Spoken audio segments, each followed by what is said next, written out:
The unwanted gift. 500 AD. Kokabeel Pav. It's been real. It's been fun. But it hasn't been real fun. That's how I'd probably describe the last 3,000 years. I sighed as I pushed away Penemu, who was heavily breathing behind me. Probably thinking something lewd. Again. Stop breathing on my neck like that. And don't rub your boobs on my back. I can literally feel everything. She deflated like a balloon. I was merely trying to warm you up, Lord Kokabeel. It's rather cold here. Don't you like warmth? I didn't look up from the paperwork. Probably because you're not wearing enough clothes. If that semi-transparent thing can even be identified as cloth. Heaven was never cold. She knew that. I knew that. We both knew what she was doing. She hugged me from behind, getting bolder, pressing her generous assets against my back. Just a few more minutes. Let me warm you so you don't catch a cold. Her voice dropped to a whisper. That seductive tone she thought was subtle. I moved away with a deadpan look, turning to face her. Angels don't catch colds, Penemu. But, the door burst open. Brother, I brought you some fruits from the garden. Crash. The tray hit the floor. Fruits rolled everywhere. Gabriel's eyes locked onto Penemu, who had taken advantage of my momentary distraction to smother my face between her breasts. Wait, no. It is rather warm and comfy. Wait. No. Begone evil thoughts. I couldn't see Gabriel's expression. My vision was blocked by Penemu's aggressive hospitality.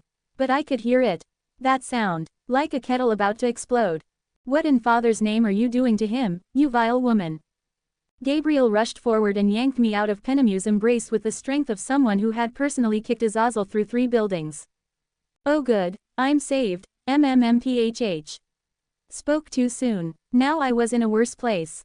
Gabriel had grabbed my head and provided the same treatment Penemu did. Only this one was more. I don't even know how to put this. That's DxD for you. And for heaven's sake, wear more clothes. Why do female angels dress in a way that even devils would get nosebleeds? I heard their argument in muffled tones. Apparently, breasts don't conduct sound well. A new discovery for science. Future generations would never know of my sacrifice for this knowledge. How dare you assault my brother with your lewd body? Gabriel's voice was barely contained fury. I was merely comforting him. Unlike you who suffocates him with your overprotective.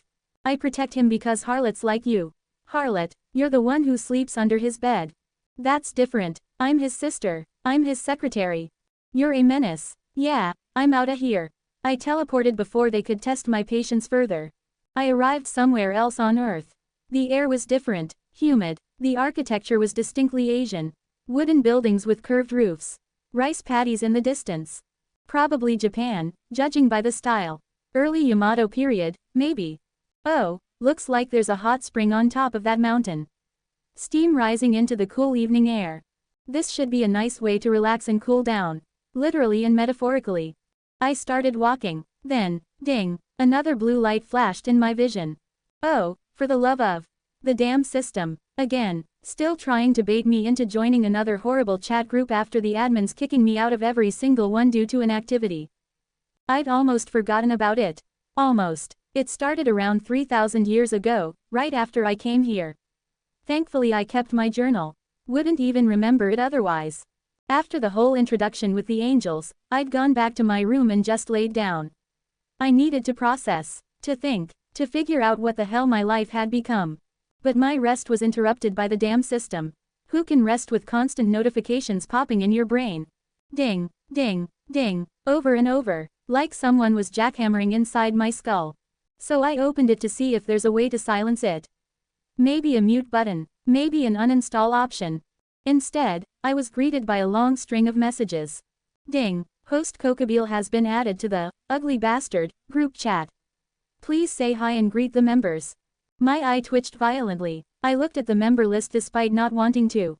Goblin Uncle, Government Lapdog, Sexual Counselor, Black Dog, Subway Molester, Office Manager, and more names I refused to read.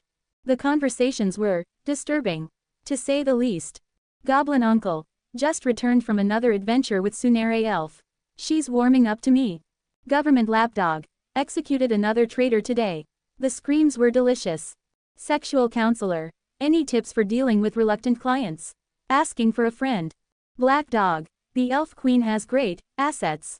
Planning my approach. I felt physically ill. I could identify some of them from the conversations. Goblin Uncle was from the anime Isekai Ojisan or something. Can't remember well. He was the only decent one there. But even he had some lecherous ideas from time to time. Government Lapdog was Spandam from One Piece. The CP9 guy. And apparently in his world, he became a high official after executing Robin, and Buster Call wiped out the Straw Hats. Like, what the actual hell, system? The last few were definitely from hentai. I could tell from the context. Now, I refuse to acknowledge any knowledge of such vulgarity, without explicitly affirming that my vision may or may not have strayed towards the general direction of such shows while vehemently denying that my hand had clicked on such websites, although one could interpret it differently without myself confirming their beliefs. Look, I was a teenage boy with internet access. Things happened. I'm not proud. But this was different. Yeah, fuck that group. I may have been thrown headfirst into a world full of gravity-defying titties, but I ain't no ugly bastard.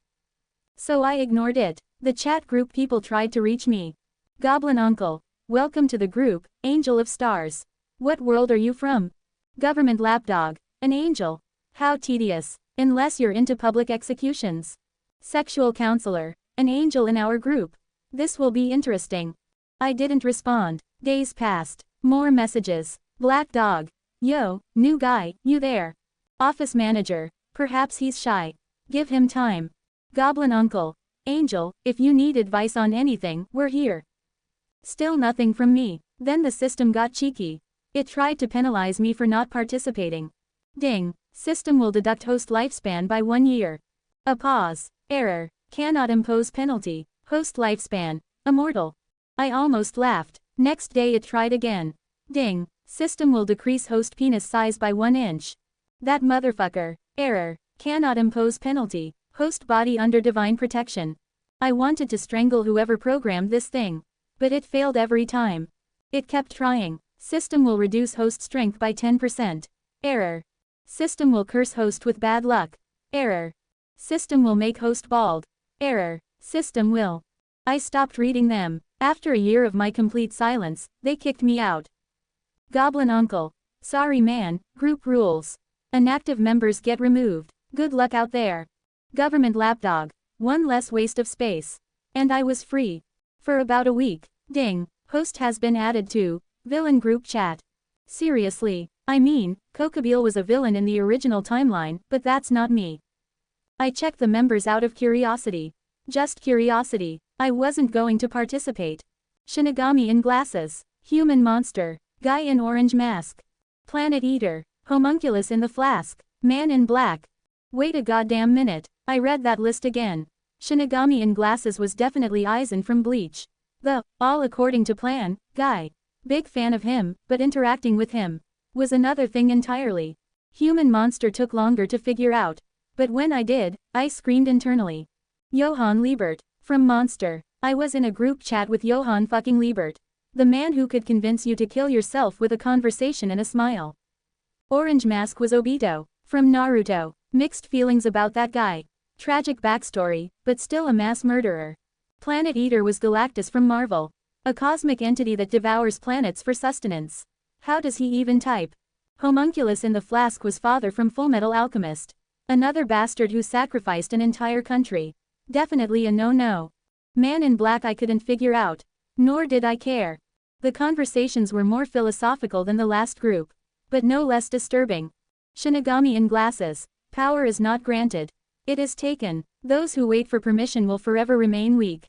Human monster. The most frightening monster is the one that hides behind a human face. Don't you agree? Guy in orange mask. This world is hell. We must create a dream world where heroes win. Planet Eater. I consume worlds not out of malice, but necessity. Judge me as you will. Homunculus in the flask. Humanity is flawed.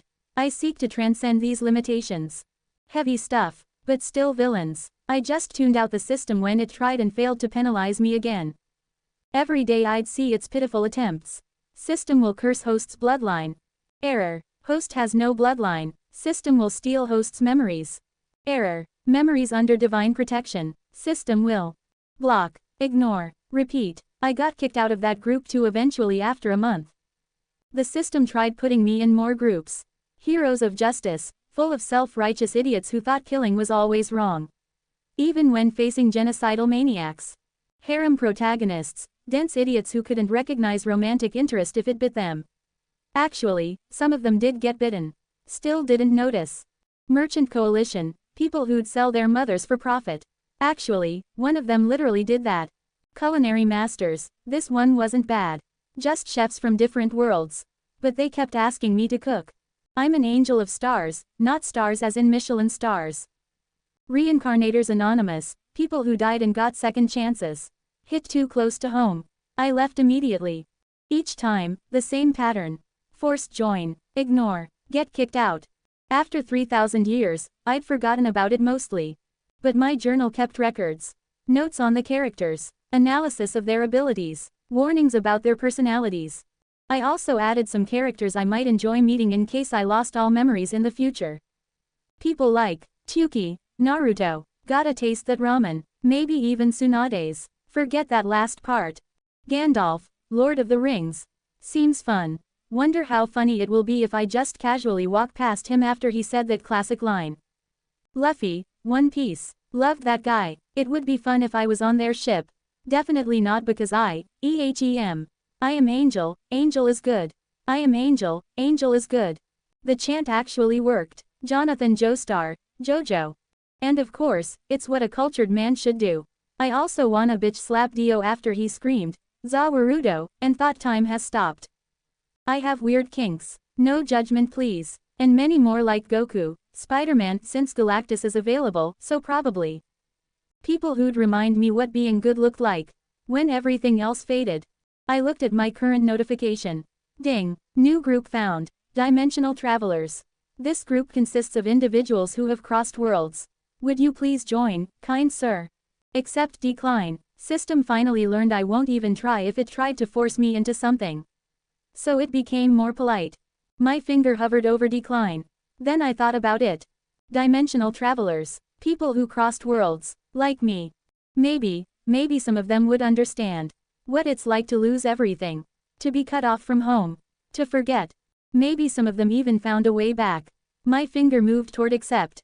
Then I stopped. What was the point? I've seen this before. Dozens of times. Each group was the same. People who didn't understand. People I couldn't relate to. People who'd eventually kick me out for not participating.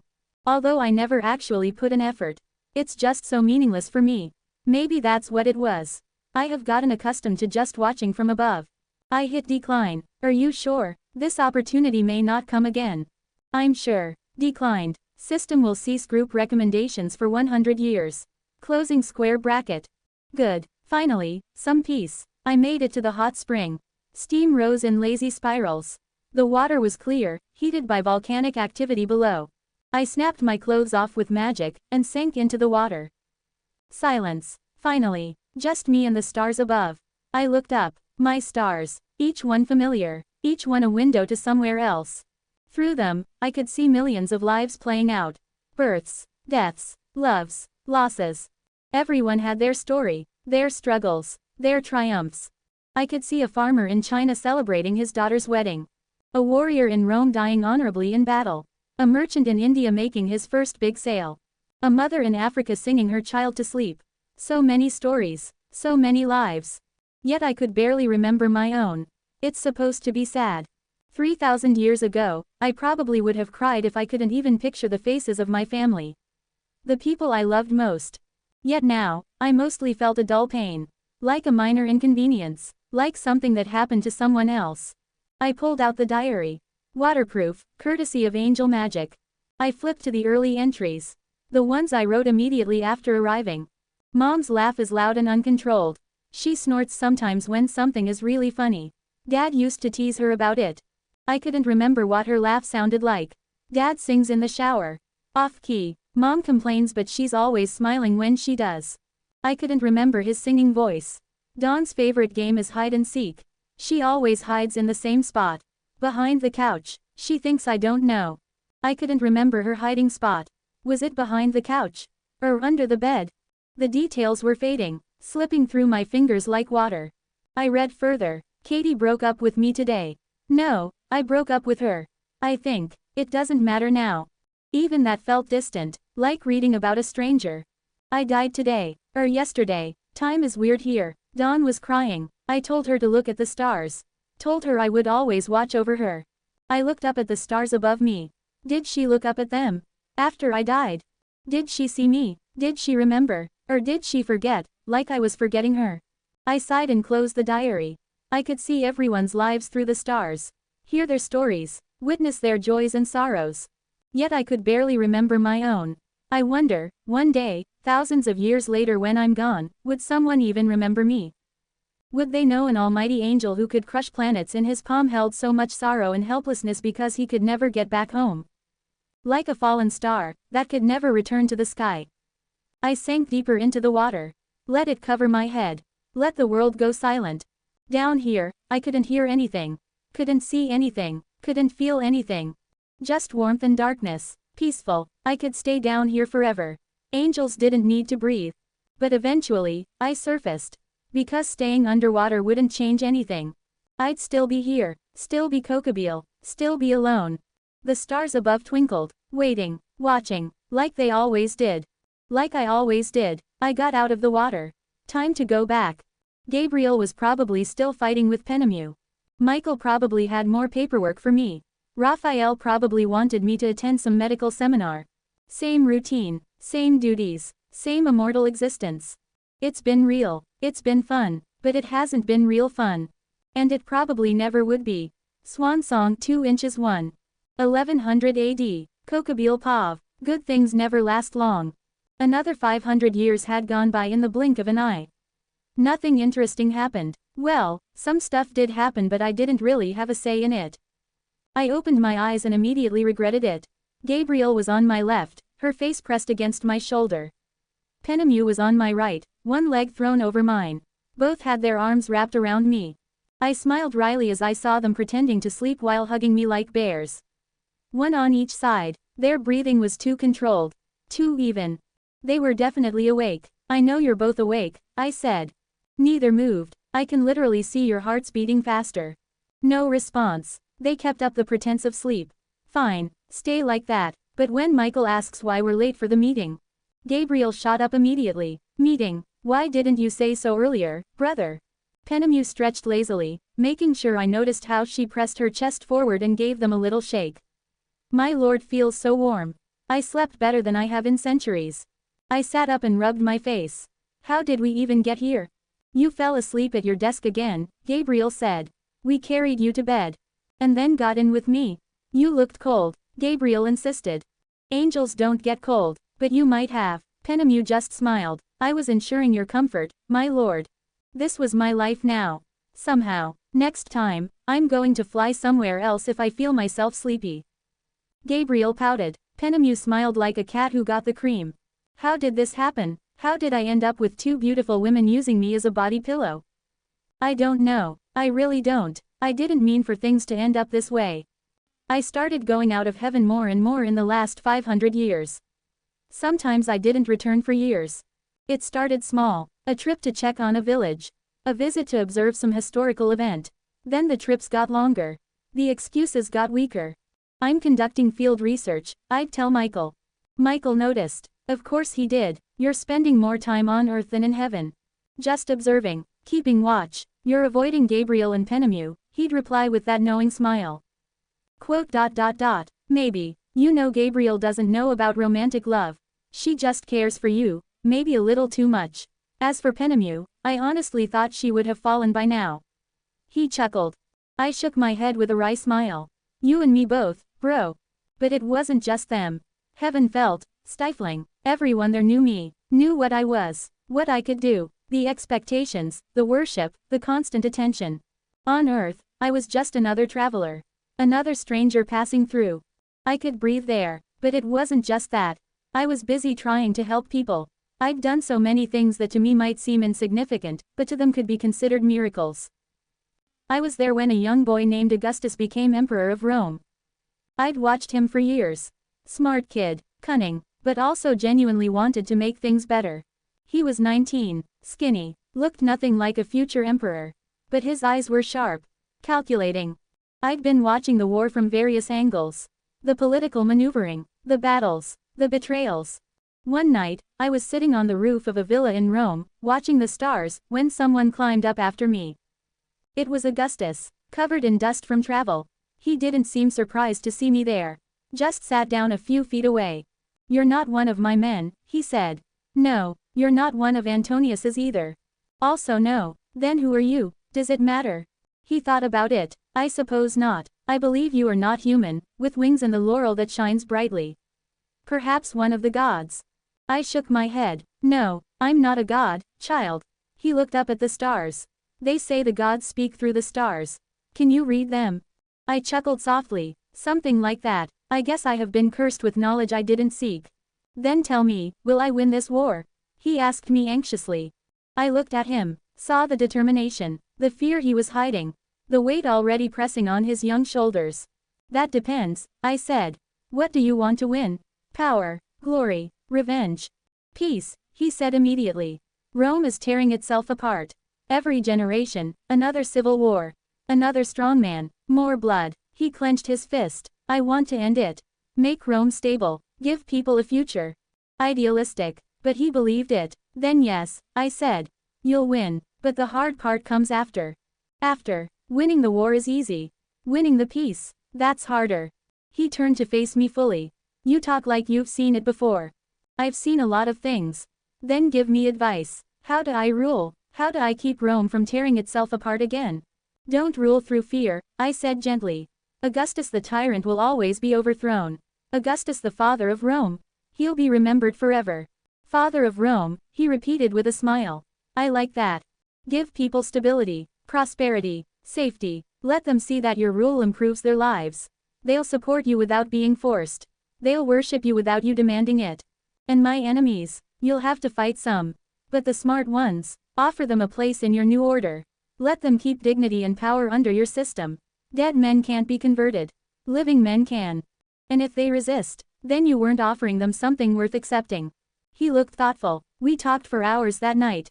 About governance, about Rome's history, about human nature. When dawn came, he stood to leave. "I don't even know your name," he said. "You can call me Kokabile." "That's not Roman. I'm not Roman." He smiled. "Thank you, Kokabile. I'll remember this." He did, too well. Years later, after he'd won and become emperor, I visited Rome again. He'd taken the name Augustus, the revered one. He took my advice, implemented reforms, built infrastructure, created systems that worked. He admired me for some reason. So much so he even copied my style and made it mandatory for his successors to wear a golden laurel wreath as homage. "Why the golden laurel?" I asked when we met privately. He grinned. "You were wearing one that night. On the roof. I thought it looked imperial." I almost laughed out loud. Who knew my broken halo would become a symbol authority? But he'd seen what he wanted to see. A messenger from the gods. A sign. "You based Rome's crown on a hairstyle." "I based it on hope," he corrected. "When I felt most lost, someone appeared and showed me the way. I want my successors to remember that guidance." I didn't have the heart to tell him I'd just been trying to keep hair out of my eyes. Augustus did well, better than expected. His reforms worked. Rome stabilized, prospered. I visited occasionally over his long reign. Watched him age, watched him go from idealistic boy to weary emperor. The last time I saw him, he was old. Dying. "Did I do well?" he asked. "Will Rome last?" I looked at the empire he'd built. Strong, united, peaceful. "You did better than well," I said. "Rome will remember you as one of its greatest. But will it last?" I thought about the future I'd glimpsed. The slow decline, the corruption, the fall, 1,000 years away. "Nothing lasts forever," I said quietly. "But what you built, the idea of it, that will echo through history. Long after the empire falls, people will study what you did. Try to recreate it. You've left a mark on humanity." He smiled, closed his eyes. "Then I can rest." He died that night. I stayed for the funeral. Watched Rome mourn. Watched his successors take power. And I watched them slowly corrupt everything he'd built. After his passing, his successors didn't follow his rules and policies. Corruption crept back in. Greed. Ambition. After 1,000 years, the empire crumbled slowly. I was there when the Dead Sea became truly dead. The salt content had been rising for centuries. But there was a tipping point. A moment when the last fish died. When the last plant withered. I watched it happen over decades. The water growing cloudier, the shores crusting with white. The smell of brine so strong it burned. Humans living nearby called it a curse. Divine judgment. It wasn't. It was just geology. Water flowing in, evaporating under the hot sun, leaving salt behind. Repeat for thousands of years. But they needed someone to blame. Some reason for why their fishing villages died. So they blamed themselves. Their sins. Made up stories about cities destroyed by fire. I wondered if I should tell them the truth. That sometimes bad things just happen. No divine reason, no punishment. But would that comfort them? Or make it worse? I said nothing. Let them have their stories. After all, what is our life, if nothing but a story?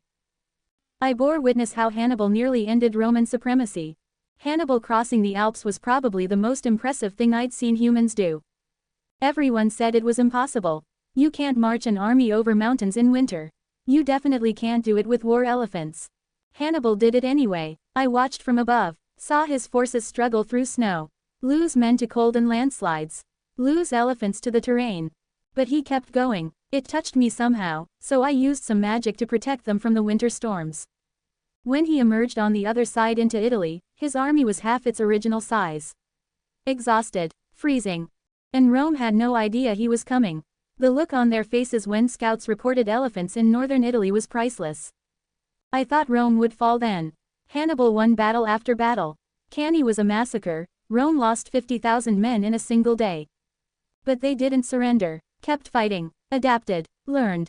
In the end, Rome won. Not through brilliance, but through sheer stubborn refusal to quit.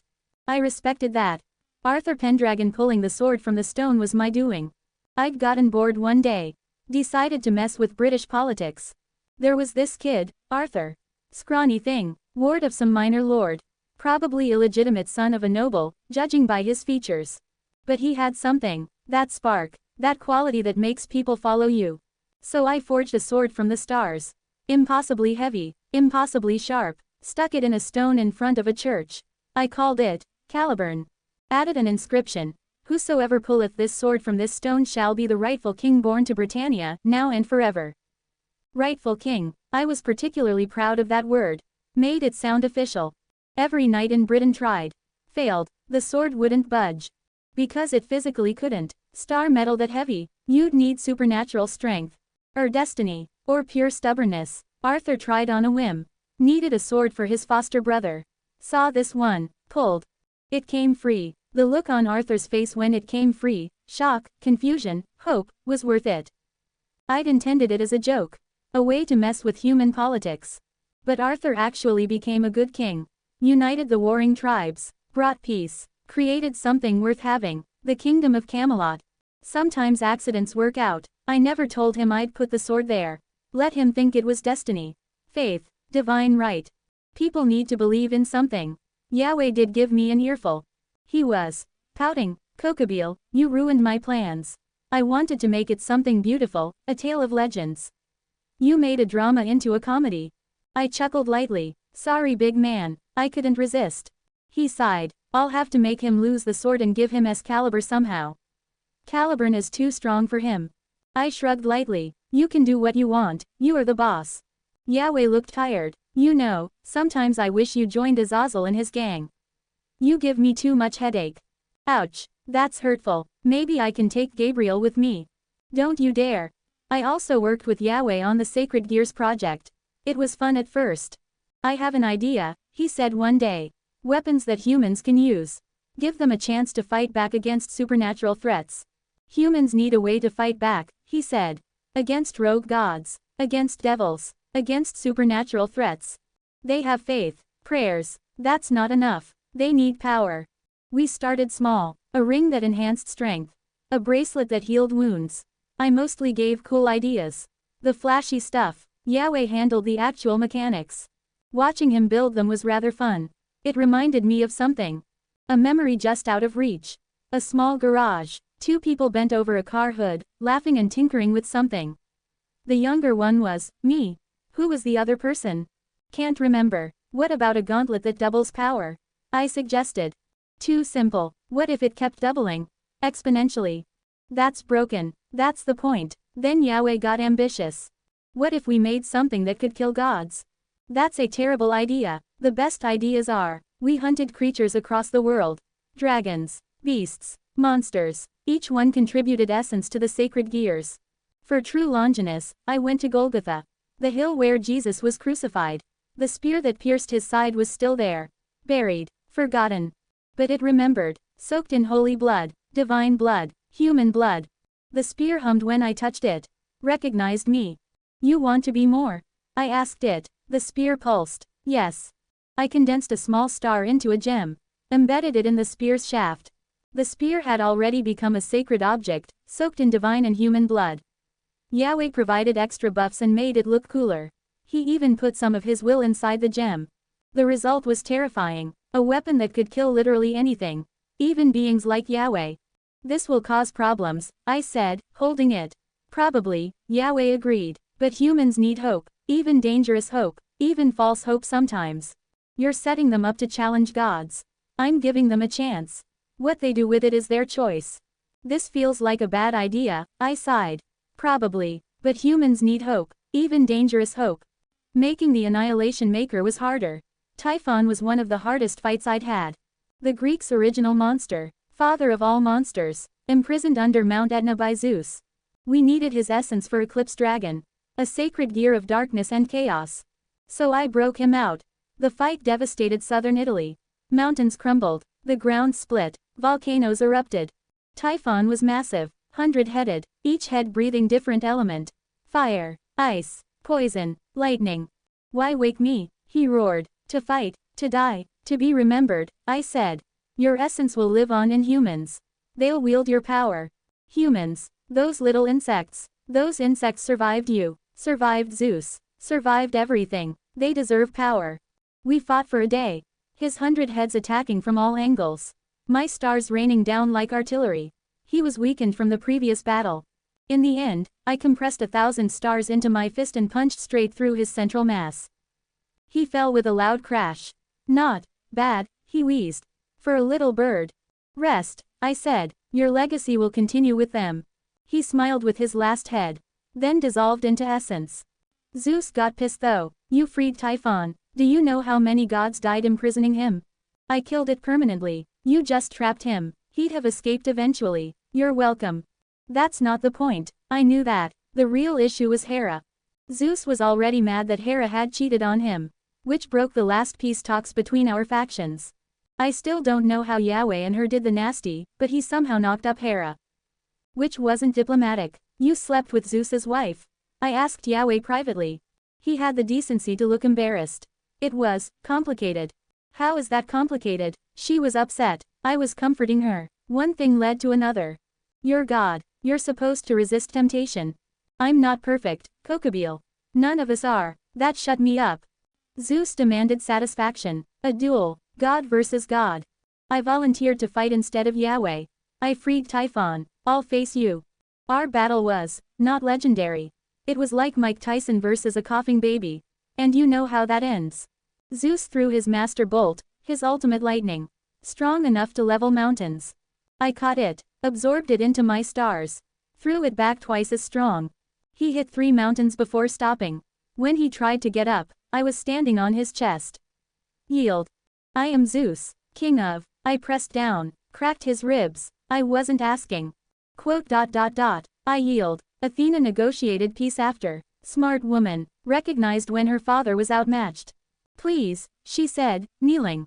He's the king of Olympians. Let him go if you wish to have peace. I honestly had no desire to do so. I looked at her. She was scared but stood firm. Brave. Fine, at least you are smart enough. We negotiated the details on Olympus. I had to stay there for a week. I also met a very pregnant Hera. I understood why Yahweh couldn't hold back. She's a total MILF. Oops, I did it again. I seriously need to touch some grass rather than stars. Athena was rather excited. She took me around Olympus, chatting animatedly. I kept nodding and smiling. Then on the last day before I left, she took me to her chamber. Nothing happened. I repeat, nothing happened. It was a normal heartfelt discussion. The fact that she took off her clothes had nothing to do with me. Zeus didn't think so, but he couldn't do anything. I didn't care much about the treaty. But Yahweh made it a big deal. Heaven celebrated like we'd won a war. Yahweh threw a feast. Angels sang my praises. I became a celebrity overnight. Michael pulled me aside. You didn't have to do that. Father could have taken him. Maybe, but sometimes it's nice to have backup. Michael smiled, clasped my shoulder. Twin Swords of Heaven, has a nice ring to it. You made that up just now. I'm making it official. Great, now I had a title. The attention was suffocating. And with fame came headaches. There would be at least one female angel falling due to lust every couple of weeks. Even some dudes. Brother Kokobile, one approached me. I can't stop thinking about you. Try harder. But you're so powerful, so beautiful. Your wings are black, like a fallen angel's. That doesn't bother you. It makes you more mysterious. For crying out loud. Brother Kokobile, I long for you, another female angel confessed. Please don't, but I must. My heart burns with. That's called indigestion. See Raphael. I reported it to Raphael. This is getting out of control. She sighed. I know. I've never seen anything like it. The system should prevent this. Then why isn't it? Because you're breaking the system. You have free will. You inspire desire. The system can't process that. So what do? Stay away from heaven more. It got so bad that Yahweh allowed me to stay out of heaven longer. Take your time, he said. I'm tired of making replacement angels. Even he got tired of it. Azazel was both happy and sad about the situation. Happy because his fallen angel faction grew thanks to me. Sad because the new ones didn't care for his flirting at all. Thanks for the recruits, man. He messaged me once. Though they're kind of annoying. All they do is moon over you. Not my problem anymore. They're literally called the We Love Kokobile Corps now. Please tell me you're joking. I wish I was. They only want you, he then complained. What do you have that I don't? 12 wings. Actual standards. A personality that isn't 80% horniness. That last one hurt. Truth usually does. I guess that's when Gabriel and Penemu called a truce. They stopped fighting each other. Started working together instead. We've decided to work together, Gabriel announced. Penemu nodded. For your protection, my lord. Protection from what? The others, they said in unison. They weren't wrong. Other angels were getting aggressive. Trying to corner me, make their moves. But I was curious. Aren't you two always fighting? Penemu smiled. We'll share. Share what? You, obviously. I'm not a toy. Of course not, my lord. You're far too valuable for that. Brother, we only want to protect you from the others. By smothering me in my sleep. Exactly. They helped keep the other angels away. Which was good. But the cost was steep. Gabriel, sweet and innocent, wanted to spend every moment with me. Help me. Care for me. Penemu, calculating and seductive, saw an opening and took it. Got close. Made herself indispensable. It was hard to control myself at times. My angelic nature dampened emotions. But it didn't eliminate them entirely. But I didn't view them romantically. Especially Gabriel. She was like a clumsy little sister. And I was from heaven, not Alabama. She was like, who was it? I felt a slight ache in my heart. I couldn't remember well. I have to see my journal. Still, the proximity was problematic. Still, I let them stay close. Because the alternative was worse. Dozens of other angels, all wanting something from me. At least these two I could trust. Sort of. It felt suffocating at times because I didn't even know who I truly was anymore. Was I Arthur? Was I Kokobile? Both. Neither. What did I even plan on doing in the future? I knew I'd leave heaven after Yahweh died. At least after I settled most things and made sure there was no chance of another war soon. I had to live for myself. Follow my selfish desires for once. Maybe live among humans. Try to regain what I'd lost. Emotions. Feelings. Real ones. Not these dampened, distant feelings. I started thinking about this seriously when the Great War officially began. Lucifer's declaration came like thunder. Heaven has grown corrupt. Angels have grown complacent. We will tear down the old order and build a new one. The message echoed across all three realms. Yahweh looked tired. So it begins. We can still negotiate, Michael said. No, Yahweh shook his head. Lucifer doesn't want peace. He wants rebellion. Wants to prove he was right to fall. Then we fight. Then we fight. The heavenly host responded in kind. Yahweh put me in charge of logistics and war planning. Keep heaven running while he and Michael went around kicking ass. It was hell. The paperwork alone made me curse so much I might have fallen 10 times over. You're the only one I trust with this, Yahweh said calmly. Michael fights. I fight. But someone needs to keep heaven running. Keep supplies flowing. Keep information moving. That's boring. It's critical. Wars aren't won by heroes. They're won by supplies and information. He was right. I hated it. Reports from 12 fronts. Supply requisitions. Casualty lists. Strategic assessments. Diplomatic communications. Mountains of paper. Endless decisions. At least I had my secretary who worked diligently. One night, or was it day? Time blurred, I finally completed a major negotiation. Kept the Norse pantheon from joining the devils. I was so relieved I hugged Penemu. Then kissed her.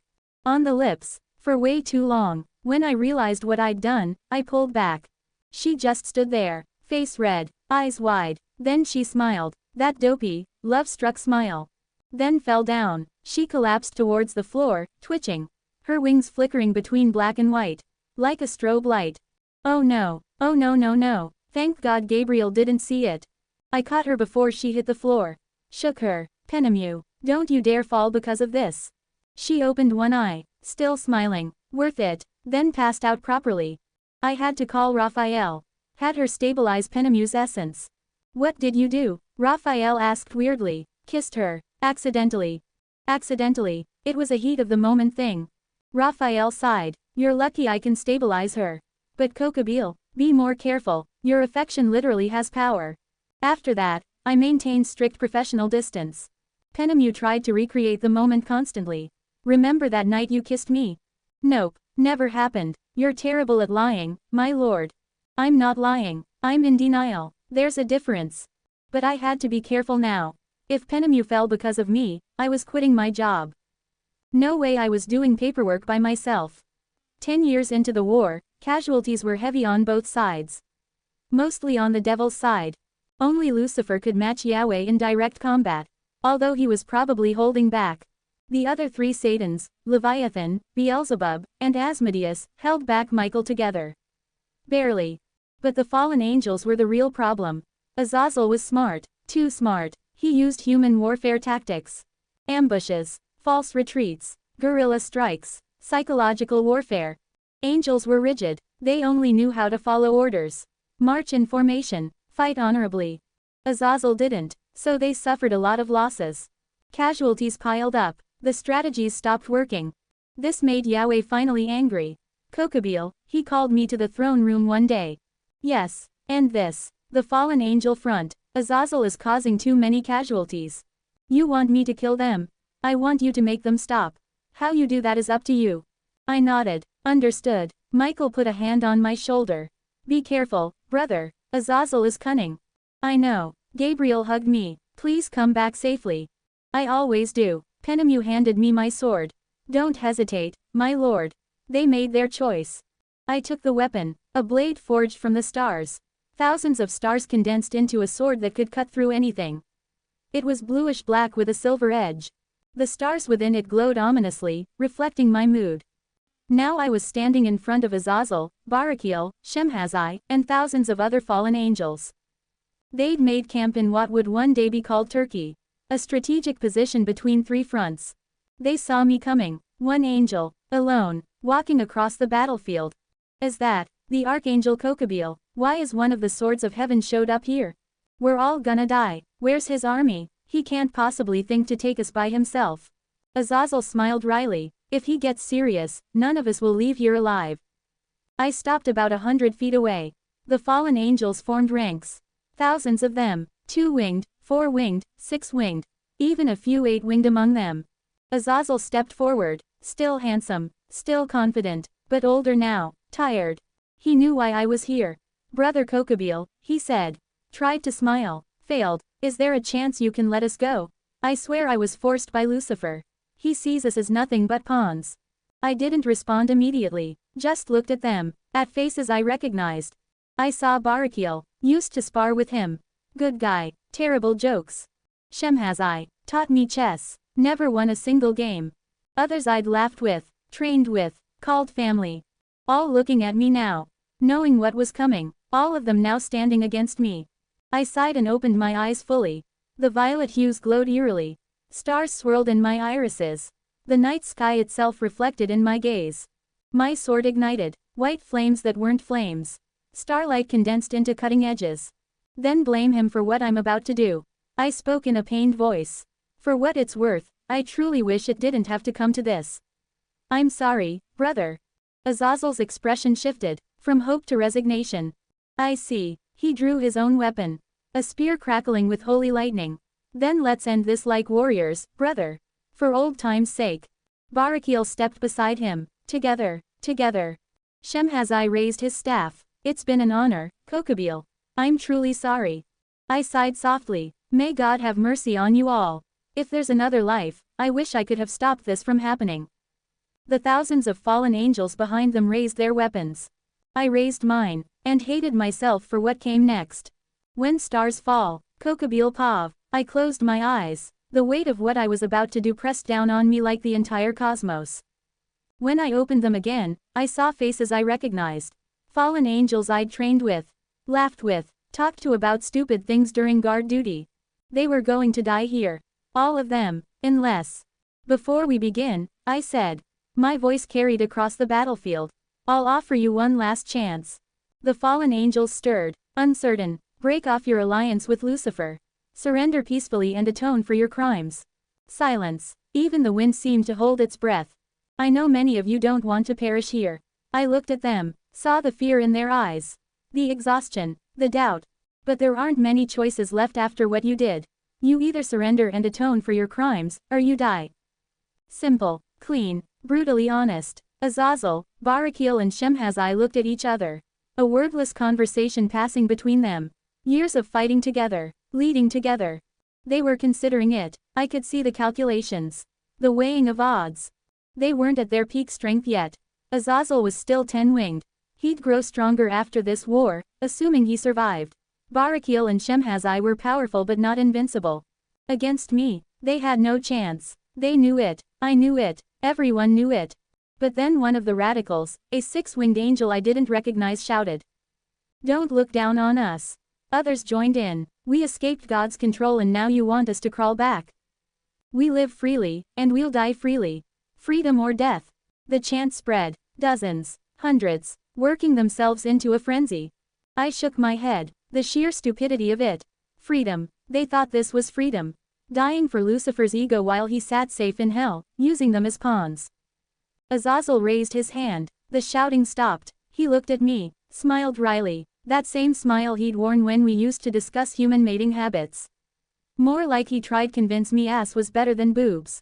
When everything was simpler. Dying free is better than living in chains, Kokabil. He raised his spear, a beautiful weapon crackling with holy light. I appreciate the kindness, really, but we fight. I can't abandon those who followed me here. Shemhazai stepped forward, his staff glowing. We left heaven because we were seen as abominations. For following our desires. For wanting to feel. Humans commit worse sins every day, yet his mercy is always available for them. But not for us. Never for us. For once, I didn't refute it. It was true. His voice cracked, raw emotion bleeding through. We were cast out for wanting to love. For wanting to choose. And now you ask us to go back. To submit again? No, never. Barakil summoned lightning that danced around his fists. Thunder rumbled overhead. We appreciate your kindness, brother. Truly. But we have responsibilities. These angels followed us, trusted us. We won't betray that trust by surrendering them to judgment. The fallen army behind them erupted. Cheering, shouting support, raising weapons. They'd rather die than bend the knee. Idiots. Brave idiots. But idiots nonetheless. I sighed. The last bit of warmth drained from my eyes. Felt that familiar coldness settling in before I was about to pass judgment.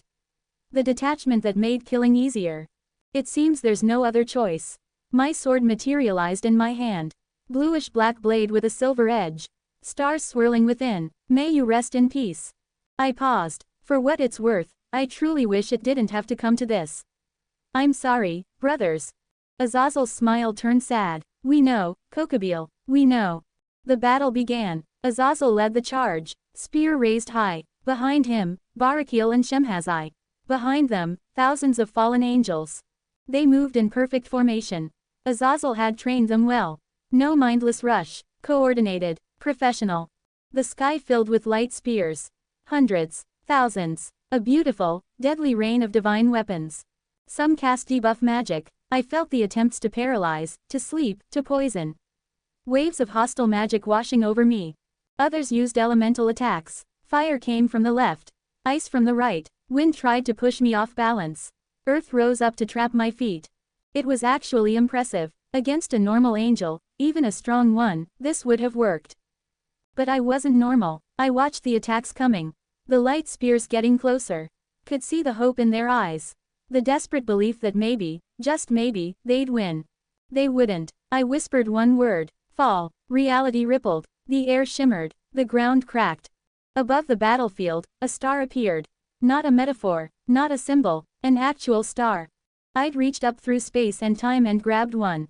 Pulled it from its place in the cosmos. Compressed it. Shaped it. Aimed it. It was nearly the size of a small house. Burning white with distorting flames. The heat alone made the air shimmer and warp. The fallen angels looked up. Their attacks faltered. The spears fell harmlessly. The magic dissipated. They just stared. Some screamed. Started to run. Most froze. Unable to process what they were seeing.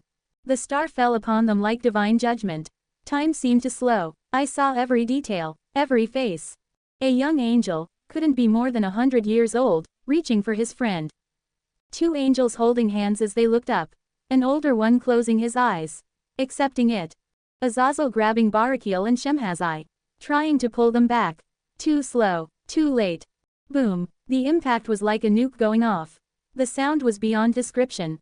Like reality itself was screaming. The shockwave hit first. A physical wall of force that destroyed everything in its path. The light spears disintegrated midair. The magic circles shattered. The angels at the front vanished. Just gone. Atomized. Then came the heat. Burning. All-consuming. It burned away everything. Flesh. Bone. Stone. Ground. Air itself. The three leaders at the front were thrown back. Sent flying like leaves in a hurricane. Crashed through rocks. When the light finally faded, the battlefield was visible once again. But it was a scene from nightmare. The center of the battlefield was just gone. A crater the size of a small town. Glass at the bottom where sand had melted. Still glowing red. Around the edges remained rest of the army. The lucky ones had been vaporized instantly. Didn't feel anything, just there one moment, gone the next. The unlucky ones survived. Bodies burnt beyond recognition. Limbs missing. Wings charred to stumps. Faces melted. Screaming. Begging. Praying. One was trying to crawl with arms that ended at the elbow. Didn't seem to realize his legs were gone. Another was just crying. Sitting there, staring at where his hands used to be. A third was calling for his brother.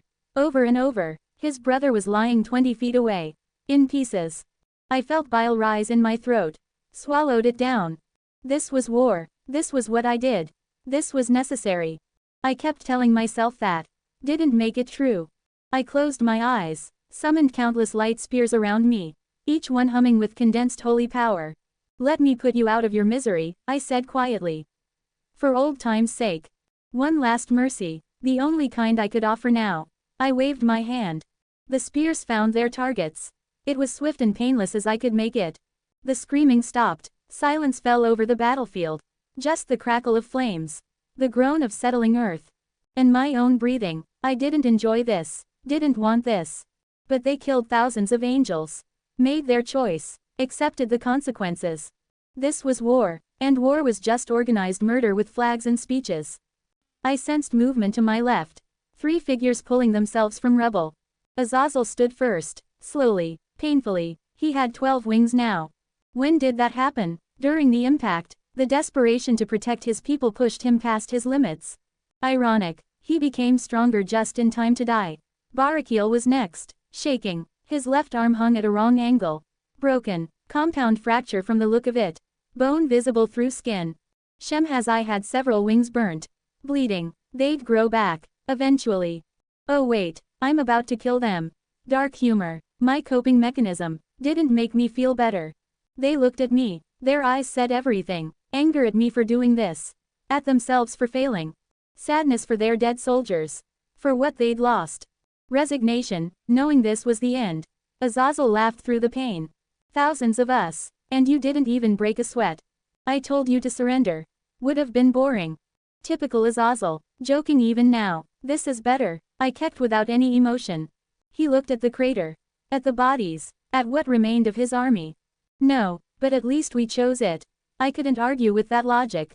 Barakiel spat blood. How long have you been this strong? Does it matter? Curiosity. Indulge a dying man. Since the beginning. I just never used it. Why not? Because I didn't want to. Shemhazai managed a smile. Must be nice. Having that choice. It really isn't. They looked at each other. Another wordless conversation. Then nodded. One last time. Azazel asked them. One last time. They agreed. They began gathering their remaining power. What little they had left. Channeling it. Concentrating it into one final attack. Going out with dignity. I could respect that. They charged with desperate roars. Azazel struck from the front. Spear aimed at my heart. His light burning fiercely. Everything he had. Barakiel from the left. His good arm glowing. Lightning concentrated into a single devastating point. Shemhazai from the right. Staff blazing. Magic circles overlapping. A spell that should have taken hours condensed into seconds. They coordinated well. Beautiful in its desperation. I raised my sword. Waited until they were close enough to see my eyes. I raised my sword. Swung it in a wide arc. One swift motion. Clean. Efficient. The blade cut through their attacks like they weren't there. Through their defenses. Through them. All three of them fell at once. Matching wounds across their chests. Deep. Diagonal. Bleeding heavily. But not immediately fatal. I'd held back. Angled the cut to miss major organs. They'd bleed out slowly but had time. Why? I didn't know. Maybe some part of me still hoped they'd survive. Be captured. Be imprisoned but alive. Stupid hope. Azazel coughed. Blood bubbled on his lips. He managed a chuckle. You, held back. Again. Yeah, why? I don't know. Maybe I still hoped you would surrender. Barakiel laughed painfully. As expected, of the twin swords of heaven. Can't even, kill us properly, without mercy. Shut up and die quickly. Can't I do both? Barakiel. Yeah, shut up. He smiled. Closed his eyes. Sure, brother. Shemhazai had already passed out. The pain too much. Probably for the best. I crouched beside them. The battlefield was destroyed completely. Scorched earth. Ash. Death everywhere. But not a speck of dirt or blood touched me. The starlight kept everything away. A barrier I couldn't dismiss even if I wanted to. You guys did well, I said quietly. Barakiel opened one eye. Liar. You lasted longer than most would. We barely lasted 30 seconds. Against me. That's impressive. That's depressing beyond imagination. Fair point. Azazel was staring at the sky. At the stars beginning to appear as day turned to dusk. The stars are beautiful tonight, he murmured. Yeah. Was it worth it? He asked. Not looking at me. All of this. The war. The death. Was any of it worth it? I didn't answer immediately. Didn't have an answer. You tell me, I finally said. You're the one who chose this. You joined the war knowing everything. I chose freedom. You chose self-destruction. Same thing sometimes. That's a shit philosophy, Azazel. It's the only one I have left. He coughed. More blood flowing. Doesn't matter now anyway. We lost. Losers don't get a say in how history remembers them. History remembers everyone wrong anyway. I watched the stars above. Comforting. Wasn't trying to be. We sat in silence. Just the sound of their labored breathing. The crackle of distant flames. I stood up. Raised my sword. I hope the rest of your faction learns from this. Stops fighting. Yahweh would still spare them. If they surrender. If they stop killing. My blade began to glow. Ready to end it. Will you remember us? Azazel asked suddenly. I paused. What? When we're gone. When all of this is over. Will you remember? Not the war. Not this. He gestured weakly at the battlefield. Before. When we were brothers. I thought about it. About nights on heaven's walls. Talking about nothing. Laughing at stupid jokes. Yeah, I said quietly. I'll remember. Good. That's good. I raised my sword higher. Goodbye, brothers. See you in the next life, Kokabil. There isn't one for you. Then make one up. I won't know the difference. Despite everything, I smiled. Deal. Suddenly there was a message in my head. The mental communication hit me like a physical blow. Emergency channel. Reserved for dire situations. It was Aniel. My hand stopped. Hello Sister Aniel, I said tiredly. What is it? In the middle of killing my family. But I didn't hear her usual cheerful voice. That bright, happy tone that could make anyone smile. I heard screaming. Pain, terror, desperation. My blood turned cold. What's going on? I shouted. Aniel, where are you? Before I left for this mission, Aniel had come to see me. Excited, bouncing on her feet. I'm going to kick Beelzebub's ass, brother. Watch me. Don't get cocky. I won't. I'll be super duper careful. She'd hugged me. I patted her head. Standard goodbye. What went wrong? She shouldn't be in danger. She was with 5 other archangels. 6 of heaven's strongest, fighting the 3 Satans while Michael dealt with Lucifer. They should have been fine. They should have been winning. What happened? Her voice came through, broken, crying, each word clearly causing pain. Brother, help us, please. I'm coming. Where are you? It's the 2 Dragon Emperors. DxD and Albion. They were fighting. They didn't care. They didn't even see us. Against DxD and Albion, the 2 Dragon Emperors, the strongest dragons in existence. Of course they couldn't win. Dragons that powerful, collateral damage from their fight alone could level countries. They barged in while we were fighting the Satans. The devils took advantage. Brother, they killed Kabil and Raziel. Aniel sobbed. My vision blurred. Kabil, the one who always talked about justice. About right and wrong, who believed so strongly in what we stood for. Raziel, the awkward one who studied mysteries. Who'd spend hours explaining theories about the universe. Who got excited about puzzles. Now they are dead. Uriel died saving me. He pushed me out of the way. I saw him get erased. She broke down, sobbing. Uriel, the wise one, the guardian of the miracle system. Who'd helped me prank some humans by granting absurd miracles. Who'd made terrible puns and laughed at his own jokes. Now he won't laugh again. Kamal and Sadkiel are barely holding on, buying everyone time to retreat, but we won't make it. Brother, we won't make it. Kamal, the musclehead who dragged me to train. Just one more set, brother. You can do it. I'd sometimes throw a dumbbell at him. Sadkiel, the organized one, who knew everything about heaven's systems. Who'd sit with me on the highest peaks and talk. My sword fell from my hand. Clattered on the scorched ground. 3 archangels dead, 3 more dying, because of 2 damn lizards having a pissing contest. Hang on, I said. My voice was shaking. When did it start shaking? Hang on, Aniel, I'm coming right now. Tell Kamal and Sadkiel not to do anything stupid. Tell them to run, tell them to survive, that's an order. Brother, I'm scared, I know, I'm coming, just hold on.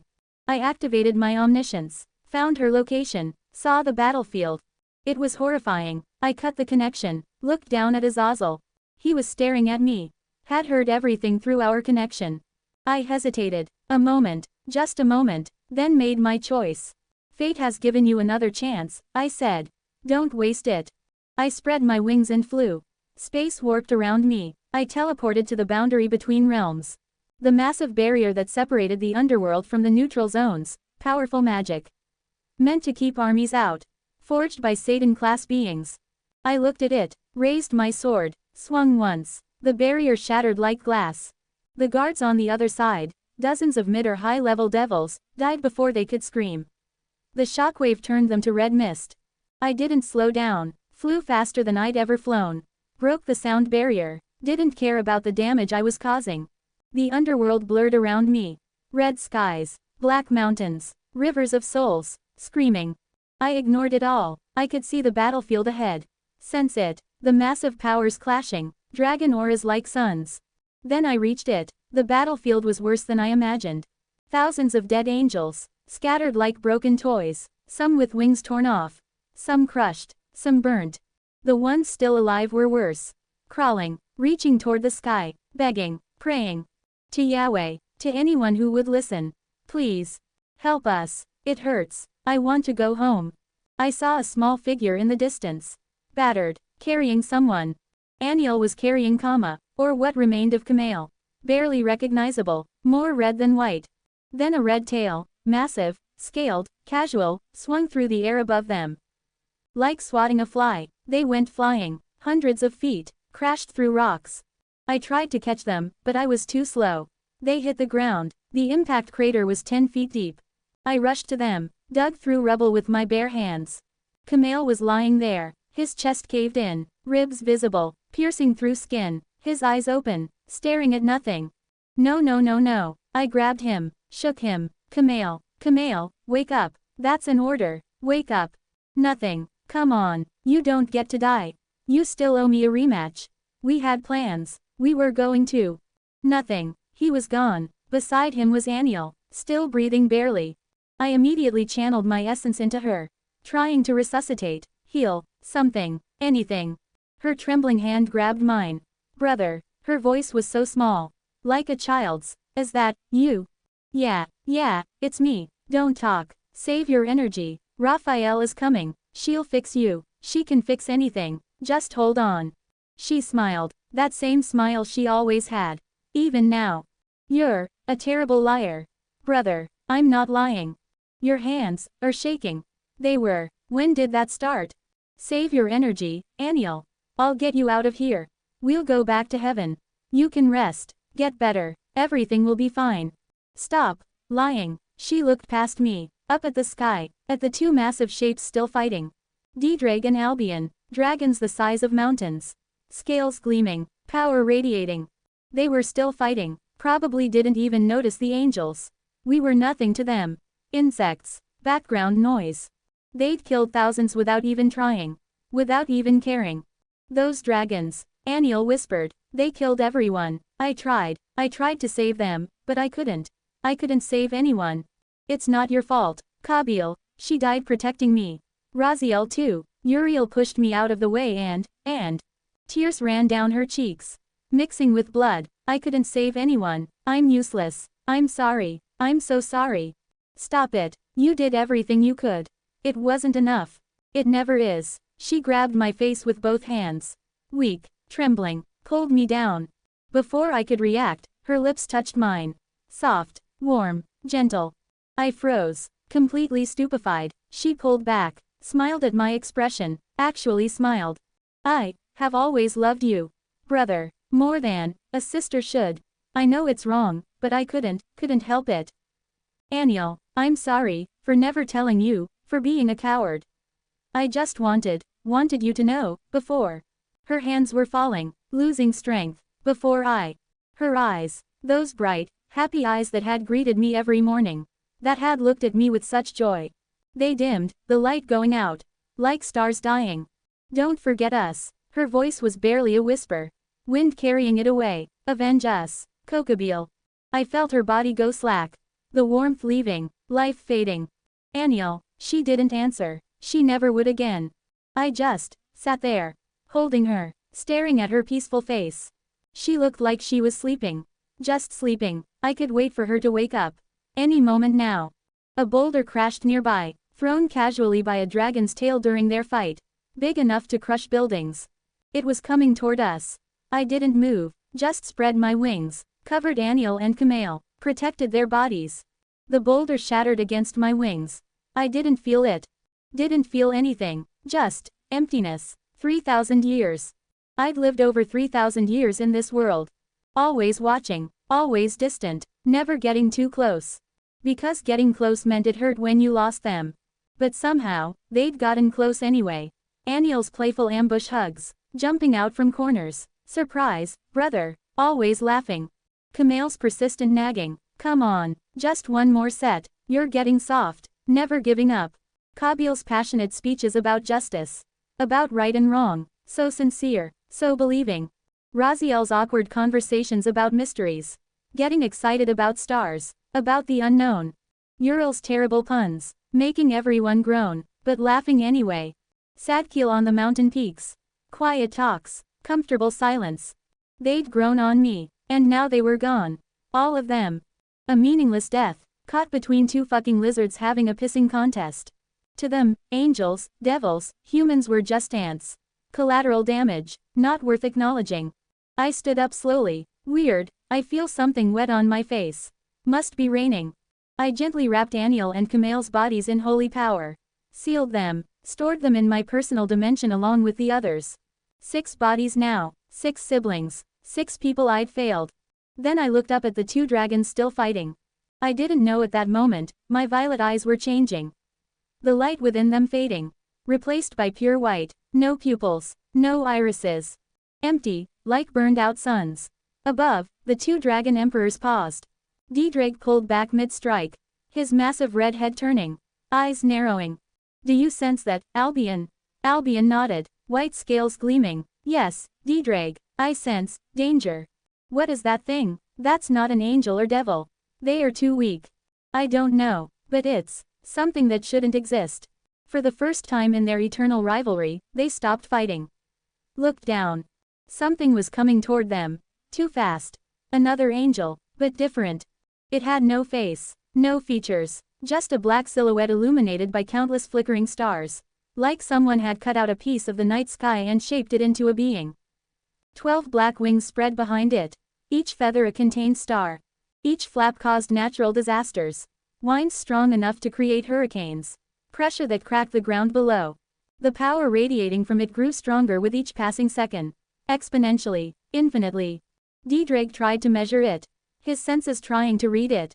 This creature. DxD's voice actually shook. It's growing stronger, fast.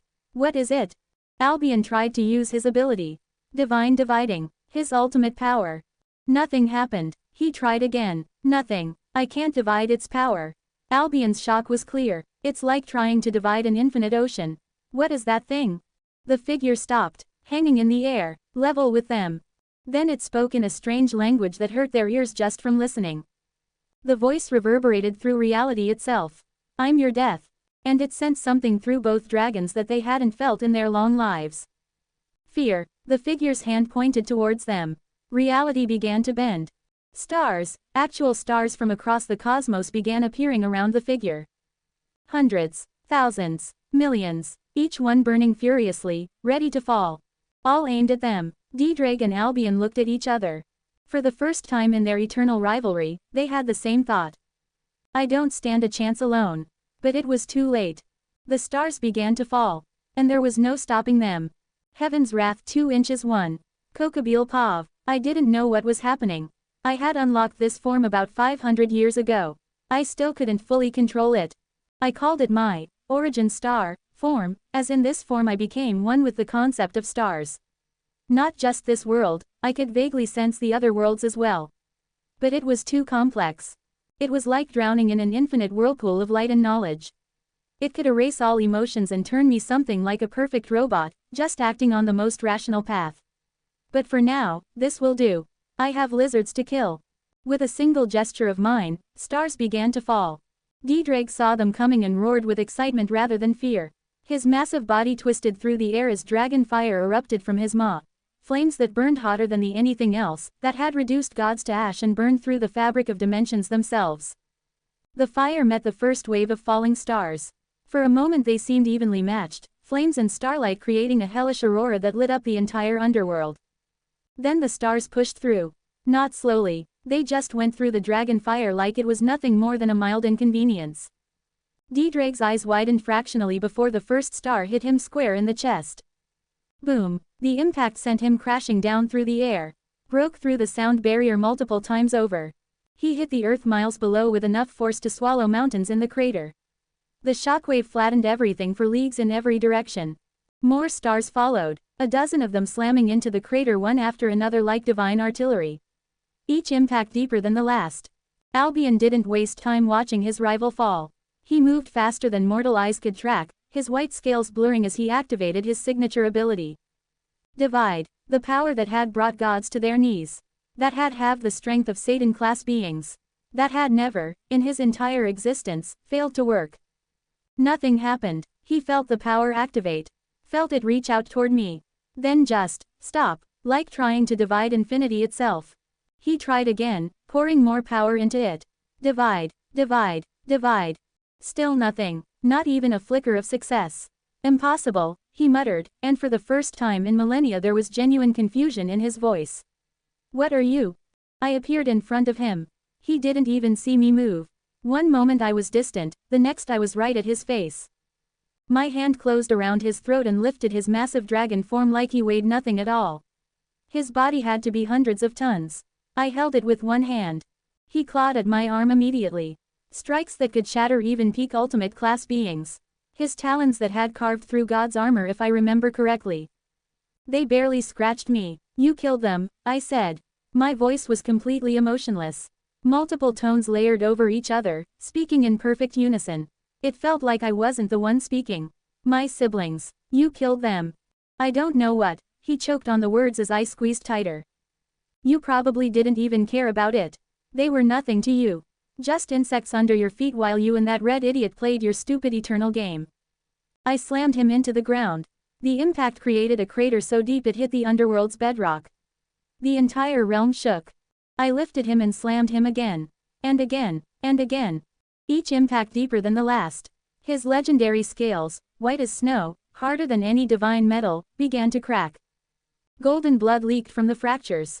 They died. Slam. For nothing. Slam. Because you were having fun. Slam.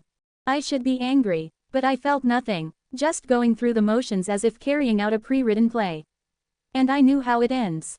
On the final impact I raised my other hand.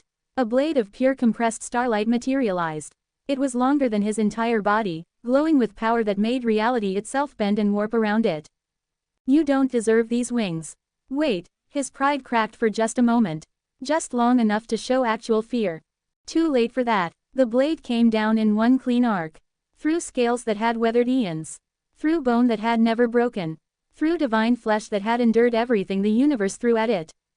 Albion's wings, those magnificent white appendages that had carried him across dimensions, that had been symbols of his power and freedom for countless millennia, separated from his body.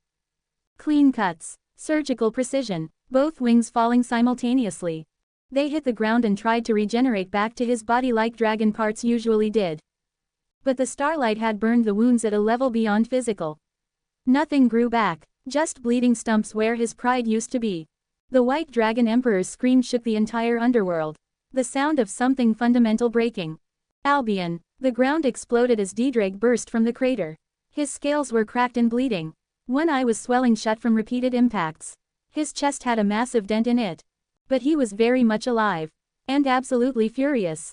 Boost. His aura flared. Power doubling. Boost. Doubled again. Boost. Boost. Boost. Boost. Boost. The signature ability of the Red Dragon Emperor. Exponential growth. No upper limit. No ceiling. Just pure, endless multiplication of power. He'd boosted 30 times while buried in that crater. 30 doublings of his already godlike strength. His power had reached truly apocalyptic levels now. The kind of power that could crack planets in half. Reality itself bent around him. Space cracked. Time stuttered and skipped. He charged at me with fury. I just felt bored. The distance between us, several miles, was crossed in less than a heartbeat. His fist came at me. Behind it was enough concentrated force to unmake worlds. To punch through the underworld itself. I caught it with my palm casually. The shockwave from our collision was catastrophic. Everything for 100 miles simply ceased to exist. Vaporized instantly. The air ignited. The ground turned to plasma. Space itself shattered like broken glass. We stood at the epicenter. Me holding his fist. Him pushing with literally everything he had. DxD's remaining eye widened in pure shock. How are you this strong? I didn't answer. Just pulled him forward and headbutted him. His skull that was harder than any substance in existence, cracked. Actual fissures spider webbed across the legendary armor. I punched him with nearly the speed of light. My fist went through his scales like they were paper. Through the legendary defense that had withstood millennia of battles. There was a large hole in the Red Dragon Emperor's chest. I could see straight through it. See Albion struggling to stand in the background. DxD staggered back, looked down at the hole. At his own golden blood pouring out like a river. This isn't possible. He touched the wound. His hand came away drenched. I'm the Red Dragon Emperor. My defense is invincible. You just put your fist through me like I'm made of glass. What are you? But despite the shock, despite the pain, he started laughing. Actually laughing. Incredible. His voice was filled with genuine excitement. I haven't felt pain like this in millennia. Haven't faced something that could actually hurt me since I fought that old bastard Great Red. This is amazing. Dragons. Absolutely insane creatures who got excited about things that could kill them. I raised my sword, aimed at his remaining good eye. Let's see how excited you are when you're blind. I swung. DxD moved on pure combat instinct honed over eons. Desperation and experience giving him speed he didn't know he had. The blade missed his pupil by inches. Instead it carved a path along the side of his head. Half his horn peeled away along with the corner of the eye, cutting through. His left eye socket was now just a bleeding hole. The Red Dragon Emperor, now blind in one eye with a hole in his chest and half his horn missing, laughed even harder. Yes, this is what I've been missing. It seems he is absolutely insane. Albion. D-Drake's voice changed, still excited but now focused. Sharp, I know we've been trying to kill each other for literally our entire existence.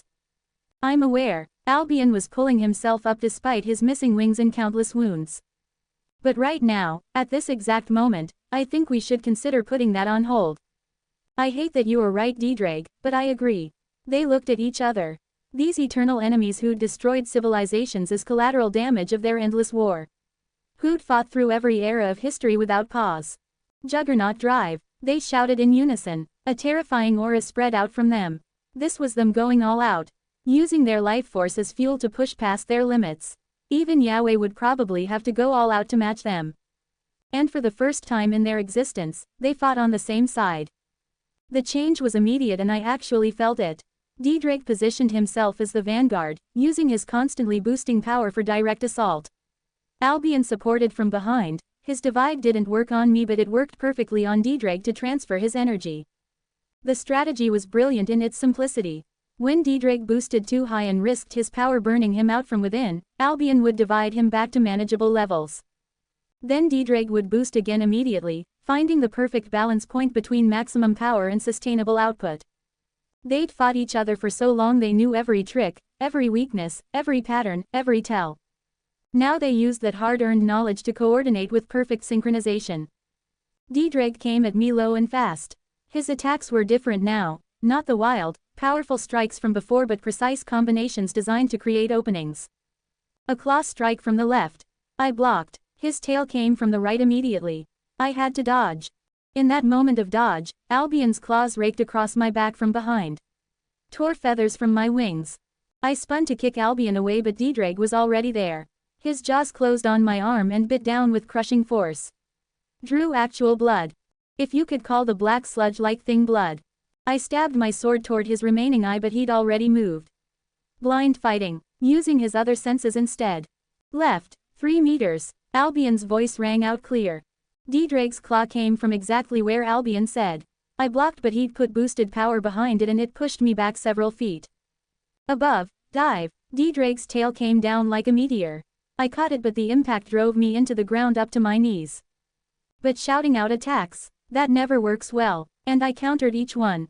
But they were learning, adapting in real time, working as a single entity despite being two separate beings who hated each other. Boost. D-Drake's fist caught my jaw. Actually moved my head to the side. Divide. Albion cut D-Drake's power before it could spiral out of control and burn him out. Boost. Boost. Another combination. D-Drake's tail whipped around with freshly doubled power and caught my ribs. Something cracked, I think. I guess I should feel pain. Ouch. This meant this was still a fight. Meant they weren't completely outmatched. Made it more satisfying. I grabbed D-Drake's tail with both hands and spun him like an Olympic hammer throw.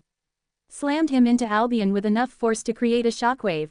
They crashed together in a tangle of red and white scales. But they recovered almost instantly, separating and coming at me from completely different angles. D-Drake breathed fire from the left, a torrent of flames that could melt continents. I moved right to avoid it. Albion was waiting, had predicted exactly where I'd dodge. His claws raked across my chest this time. Drew more blood. I kicked him through a mountain. The entire structure collapsed, burying him. But D-Drake was already attacking from behind. His fangs found my shoulder. Bit down hard enough to pierce my armor made of the cosmos. I reached back and pointed towards his remaining eye with my bare finger. A ray of light shot through. He released me instantly but not before I'd done damage.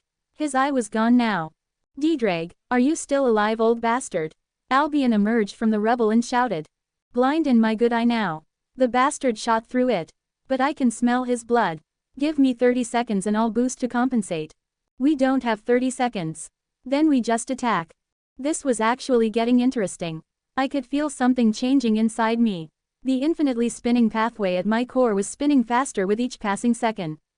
Unlocking things, revealing abilities I didn't know existed, new powers surfacing through pure instinct. I reached up with my will and grabbed space itself. Tore holes in the fabric of reality. Stars appeared. ripped from their places across the cosmos. Hundreds at first, then thousands, each one burning with the fury of a sun. They began orbiting around me. A solar system with me at the center. My personal constellation that spans the omniverse. DxD saw them and charged anyway with a roar. Boost, boost, boost. Willpower blazing from his aura like a battle cry. The stars slammed into him from all angles, but he pushed through on sheer determination and legendary endurance. Each star that hit him exploded. The impacts would have obliterated anything else. He just kept coming. He reached me and his fist connected with my chest. Enough force to shatter planets. Sadly, I didn't even budge. Just grabbed his outstretched arm with both hands and twisted. The bone shattered. Multiple compound fractures. Jagged edges of broken bone pierced through scale and flesh and emerged bloody on the other side. DxD roared in pain, but he didn't back down. Dragons like him didn't know how to back down. Even with a ruined arm he tried to bite me. I kicked him away and he tumbled through rubble and rock. Albion caught him before he could hit the ground. Steadied him. "We can't win like this," Albion said. His voice was calm despite everything. Not afraid, just stating facts. Analyzing the situation like a being who'd seen countless battles. "No, we can't." DxD's response was equally calm despite his horrific injuries. "But we can't let this thing leave here either. Not with this power and this rage." They both misunderstood. They thought, if this thing left this battlefield, if it flew back to the surface with this transformation active and this fury burning, it would destroy everything in its path. Heaven, hell, earth, every pantheon, every faction, everything until nothing remained but ash and stars. But they didn't know that that thing was merely attacking them to avenge his siblings. Nothing more, nothing less. "The Red Dragon Emperor and the White Dragon Emperor," Albion said slowly. "Dying together, fighting on the same side for once. Our eternal rivalry ending not because one of us won," DxD continued, "but because something came along that we both couldn't beat alone. Poetic in its own way. Tragic, more like. Same thing really." They looked at each other despite DxD's damaged eyes. A final understanding between eternal enemies. "One final attack then," Albion said. "Everything we have, every reserve, every trick, every bit of power we've been hoarding. We definitely won't survive this," DxD pointed out matter-of-factly. "Probably not." There was something like dark humor in Albion's voice. "But what a way to go out. Fighting together against something that literally shouldn't exist. The Dragon Emperor's last battle being their only cooperative one. First and last time working together," DxD agreed. "Kind of romantic when you think about it. Please don't make this weird. Too late for that, don't you think?" Even at the end, even facing certain death, they couldn't help but banter. I watched them calmly, moving to opposite positions. They are preparing for something big.